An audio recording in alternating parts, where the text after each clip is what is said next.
నమస్తే. ఇన్నాళ్ళు నన్ను సపోర్ట్ చేస్తూ, ఎంకరేజ్ చేస్తూ మీ ప్రేమని నాకు అందిస్తున్న ప్రతి ఒక్కరికి కృతజ్ఞతలు. అలాగే ఈ వీడియో కూడా ఖచ్చితంగా మీకు ఉపయోగపడుతుంది. లైక్, షేర్ అండ్ సబ్స్క్రైబ్ చేసి మీ సపోర్ట్‌ని నాకు అందించండి. అలాగే ఈ వీడియో పట్ల మీకున్న అభిప్రాయాన్ని కామెంట్ సెక్షన్‌లో కామెంట్ చేసి తెలియజేయండి. ఇప్పుడు వీడియోని చూద్దాం. జ్యోతిష్య శాస్త్రం ఒక అద్భుతం. వేదాంగమైన జ్యోతిష్య శాస్త్రం అనేటువంటిది మానవ జీవన గమనానికి ఒక వరం. జ్యోతిష్య శాస్త్రం నీ జీవితంలో వెలుగు నింపే ఒక భాష. ఆ భాష నీకు అర్థమైతే ప్రకృతి నీతో మాట్లాడుతుంది. అస్ట్రాలజీ నేర్చుకోవాలి అనుకునే వారికి అద్భుత అవకాశం. మురళీధర శర్మ గారి అస్ట్రాలజీ క్లాసెస్ అతి త్వరలో మొదలు కాబోతున్నాయి. 100% జాబ్ గ్యారంటీ. వివరాల కొరకు సంప్రదించండి. నమస్తే, వెల్కమ్ టు అవర్ ఛానల్. నేను పద్మిని. ప్రస్తుతంతో పాటు ప్రముఖ ఆధ్యాత్మికవేత్త, జ్యోతిష పండితులు, అమ్మవారి సేవకులు, దత్త గణపతి ఉపాసకులు మురళీధర శర్మ గారు మనతో పాటు ఉన్నారు. మాట్లాడదాం. మురళి గారు నమస్కారం అండి. మహాదేవ శ్రీమాత్రే నమః. పెద్దవాళ్ళు అంటూ ఉంటారు, అయితే మన దశ బాగుండాలి లేదా దిశ బాగుండాలి. దశ బాగుండాలి లేకపోతే దిశ బాగుండాలి. ఉండేటటువంటి ఇల్లు అదే అసలు సిసలైనటువంటి ప్రశాంతతను తీసుకొచ్చేటటువంటి. డెఫినెట్లీ మనం ప్రశాంతంగా ఉన్నా, మనం ఆనందంగా ఉన్నా, లేదంటే మనకి బోల్డ్ అంతా మనం ఎదుగుదల వచ్చింది లైఫ్లో అంటే ఇల్లు ప్లే చేసే రోలు అమ్మో మహాద్భుతమైనటువంటి రోల్ని ప్లే చేస్తుంది. ఇల్లు అంటేనే వాస్తులో చిన్న చిన్న టెక్నిక్స్ కూడా ఎంత బాగా పనిచేస్తాయంటే అది ఎన్నో సందర్భాల్లో ఎవరికి వారు పర్సనల్ ఎక్స్పీరియన్సెస్ చేసి చూసుకున్న దాఖలాలు ఉన్నాయి. వాస్తు రిలేటెడ్ ఏమైనా మంచి టిప్స్ చెప్పండి మురళి గారు. రకరకాల సమస్యలు, యాంగ్జైటీతో బాధపడుతున్నారు. యాంగ్జైటీ కూడా ఇల్లు ప్లే చేస్తుంది రోల్ని. యాంగ్జైటీ కానీ, హెల్త్ ఇష్యూస్ కానీ, ఎదుగుదల కానీ, చిన్న చిన్న ట్రిక్స్ ఏమైనా ఉన్నాయా ఫర్ ద బెటర్ లైఫ్? తప్పకుండా అమ్మా. ముందుగా ఈ స్మార్ట్ రెమెడీస్ ఇవి చిన్న చిన్నవి కాకుండా విషయం ఏమిటంటే, ఇంట్లో ఫస్ట్ ఆఫ్ ఆల్ ఉండేటువంటి స్త్రీలు బాధపడుతూ వంట చేయడం కానీ, ఒకరిని తిడుతూ వంట చేయడం కానీ. ఇప్పుడు పిల్లలు వారికి లంచ్ బాక్స్ ప్రిపేర్ చేస్తారు, ఎవరినో ఏదో తిట్టుకుంటూ లేదా పిల్లల్ని తిట్టుకుంటూ ఈ లంచ్ ప్రిపేర్ చేసినటువంటిది కూడా తినేటువంటి వారి మీద కూడా ఇంపాక్ట్ ఉంటుంది ఖచ్చితంగా కూడా. రెండవది, ఇంట్లో తరచూ ఏడుస్తూ ఉన్నా, గొడవలు పడుతూ ఉన్నా, ఇంట్లో ఉండేటువంటి మనకు గడప ఏదైతే ఉందో దానికి ప్రతి శుక్రవారము చక్కగా కూడా శుభ్రపరుస్తూ, వాస్తవానికి ప్రతిరోజు శుభ్రపరచాలి. ఇలాంటివి కొన్ని అయితే ఖచ్చితంగా ఉంటుంది చేసుకోవడం. ఇక ముఖ్యంగా ఏమిటి అంటే, ఇంట్లో భోజనం చేసేటువంటి పరిస్థితి కానీ, లేదా డిన్నింగ్ టేబుల్ కానీ, లేదా మనకు పడుకునేటువంటి తల ఎటువైపు పెట్టుకునేటువంటి సందర్భాలు కానీ, లేదా మన యొక్క కిచెన్ ఏ వైపుగా ఉండాలి అనేటువంటి పరిస్థితులు కానీ, ఇలా ఇప్పుడు ఎట్లాగో ఈశాన్య మూల అనేటువంటిది ఎంత పెరిగి ఉంటే అంత బాగుంటుంది, అది అందరికీ తెలుసు. ఇప్పుడు ఉండేటువంటి సిచ్యువేషన్స్లో కొంత ఇబ్బందికరంగా ఉన్న, ఏదో ఇక తరతరాల నుండి వస్తుంది, మాకు బయట కిరాయి తప్పుతుంది, ఇప్పుడు బయట ఉండేటువంటి పరిస్థితి లేదు, ఏం కాదు ఇందులోనే ఉంటామంటే ఎదుగు బొదుగు ఉండదు. ఇలాంటివి కొన్ని చూసుకొని ఉండాలి. ఇప్పుడు మాకు తెలిసినటువంటి వారు వేరే ఒక ఉంది, అంటే వేరే ఒక ఫ్యామిలీ వారికి సంతానం లేదు. 2009లో పెళ్ళయింది. 2009-10లో పెళ్ళైతే ఎన్నేళ్ళు అయింది చెప్పండి. ఆ ఇంట్లో ఉండకండి అని చెప్తే ఇప్పటికీ వినరు. బయటికి వెళ్తే మాకు ఇబ్బంది అవుతుంది, ఏం చెప్తాం. ఇల్లు కూడా సంతానం మీద కూడా ప్రభావం ఉంటుంది కదా అమ్మ.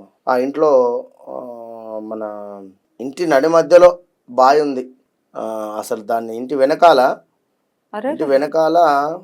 ఇక్కడ ఉండే కొంత ఇబ్బందికరంగానే ఉండేది. నేనే యంత్రం పెట్టి పూర్తి చేయడం జరిగింది. విన్నారా? ఈ ఇబ్బందికరంగానే ఉంటుంది. దాన్ని 2 డివైడ్గా చేసుకోవాలి, అన్నదమ్ములు కలిసి ఉండాలి. అయితే ఇక్కడ ముఖ్యంగా కూడా నార్త్ ఈస్ట్లో బాత్రూమ్ అనేటువంటిది పెడుతూ ఉంటారు కొందరు.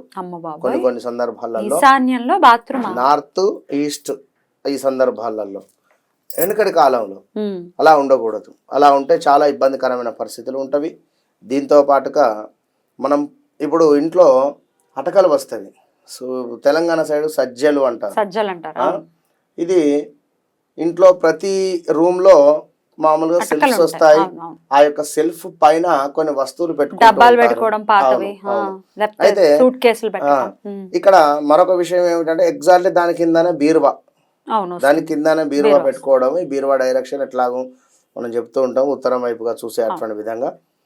అయితే ఈ బెడ్స్ కూడా ఎగ్జాక్ట్లీ ఇటు గోడకు అని చెప్పి ఆనిచ్చేస్తే, ఈ యొక్క అటక కింద ఒక మనిషి పడుకునేటువంటి ప్లేస్ ఉన్నా ఇబ్బంది. అంటే అటక కిందకి హెడ్ వచ్చేలాగా హెడ్ పడుకుంటారు. వచ్చేటువంటి విధంగా కానీ కంప్లీట్ గా మనిషి పడుకునే ప్లేస్ అయినా అట్లా ఉండకూడదు. అటక కింద పడుకోకూడదు.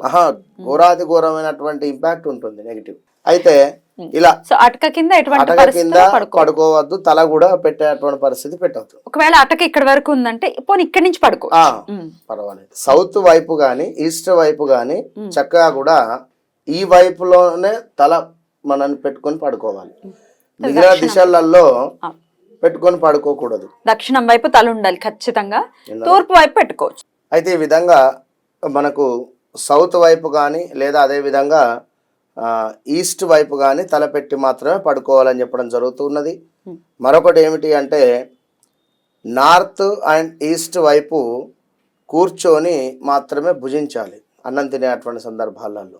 ఉత్తరముఖంగా కూర్చోవాలి, తూర్పు ముఖంగా కూర్చోవాలి. లేదు కొందరు వెయిట్ లాస్ కావాలి అని అనుకునేటువంటి వారు ఖచ్చితంగా కూడా వీరు సౌత్ అండ్ సౌత్ వెస్ట్ లో ఆ సందర్భాలలో కూర్చొని భుజించినట్టయితే తప్పకుండా వెయిట్ లాస్ అయ్యేటువంటి పరిస్థితి ఉంటుంది. మరొకటి సౌత్ ఈస్ట్ లో కిచెన్ ఉండాలి. ఎలాగో సౌత్ ఈస్ట్ మధ్యలోనే కిచెన్ ఉంటుంది ఆగ్నేయంలో. ఇంకొకటి ఏమిటి అంటే ఈశాన్య మూల ఎట్లాగో చక్కగా కూడా పెరిగి ఉండాలి అని చెప్పడం జరుగుతున్నది. ఇప్పుడు ఇందులో మనం భోజనం చేసే అటువంటి సందర్భాలలో ఇష్టం వచ్చినట్టు విధంగా కూర్చొని భోజనం చేసినా నెగిటివ్ ఇంపాక్ట్ ఉంటుంది. ఇప్పుడు మనం చెప్పినటువంటి సౌత్ వైపు కానీ ఈస్ట్ వైపు కానీ కాకుండా వేరే డైరెక్షన్లో పడుకున్నా సరిగా నిద్ర పట్టకపోవడం కానీ, లేదా నెగిటివ్ ఆలోచనలు కానీ, పీడ కలలు వస్తున్నాయి అనుకోవడం కానీ, లేదా ఇంట్లోనే డబ్బు ఇబ్బందికి సంబంధించినటువంటి విధంగా ఏదో రకంగా రావడం కావచ్చును, ఏదైనా చెప్పలేము. కనుక ఇప్పుడు ఇవి జనరల్గా కొన్ని వాస్తు పరంగా మీరు ఈ యొక్క టిప్స్ పాటించుకొని ఇంట్లో తరచూ గొడవలు కానీ ఇవన్నీ లేకుండా ఉన్నట్టయితే ఖచ్చితంగా కూడా మంచి ఫలితం మాత్రం ఉంటుంది 100%. సో వాస్తు అనేది చాలా చాలా పర్టికులర్ గా మనం చూసుకోవాలి. మీరు అన్నట్టుగా ఈశాన్యం అనేది చాలా జాగ్రత్త తీసుకోవాలి. ఫస్ట్ పాయింట్ మీరు చెప్పారు, ఈశాన్యంలో బాత్రూమ్లు ఉన్నాయనంటే ఇంకంతకన్నా ఘోరం ఉండేది. ఇష్టం వచ్చినట్టు కట్టుకుంటారు. అసలు ఇప్పుడు కూడా ఒకవేళ మనకేం తెలియకుండా ఏదో గుడ్డెదో చోల పడినట్టు అలా కట్టేసుకుంటే డెఫినెట్ గా దాని ఇంపాక్ట్ గట్టిగా తీసేయడమే కదండి, అక్కడ తీసేయడమే ఇబ్బందికరంగా కూడా ఉంటుంది. డెఫినెట్లీ. సో జాగ్రత్త వహించాల్సిన అవసరం ఉంటుంది. చిన్న చిన్న ట్రిక్స్ ఇవి ప్లే చేసుకుని వాళ్ళ ఇల్లు గృహం అనేది చాలా ప్రశాంతవంతంగా ఉండి వాళ్ళకి ప్రశాంతత ఉండాలి మన వాళ్ళకని మనస్ఫూర్తిగా కోరుకుంటూ కృతజ్ఞతలండి. నమస్కారం.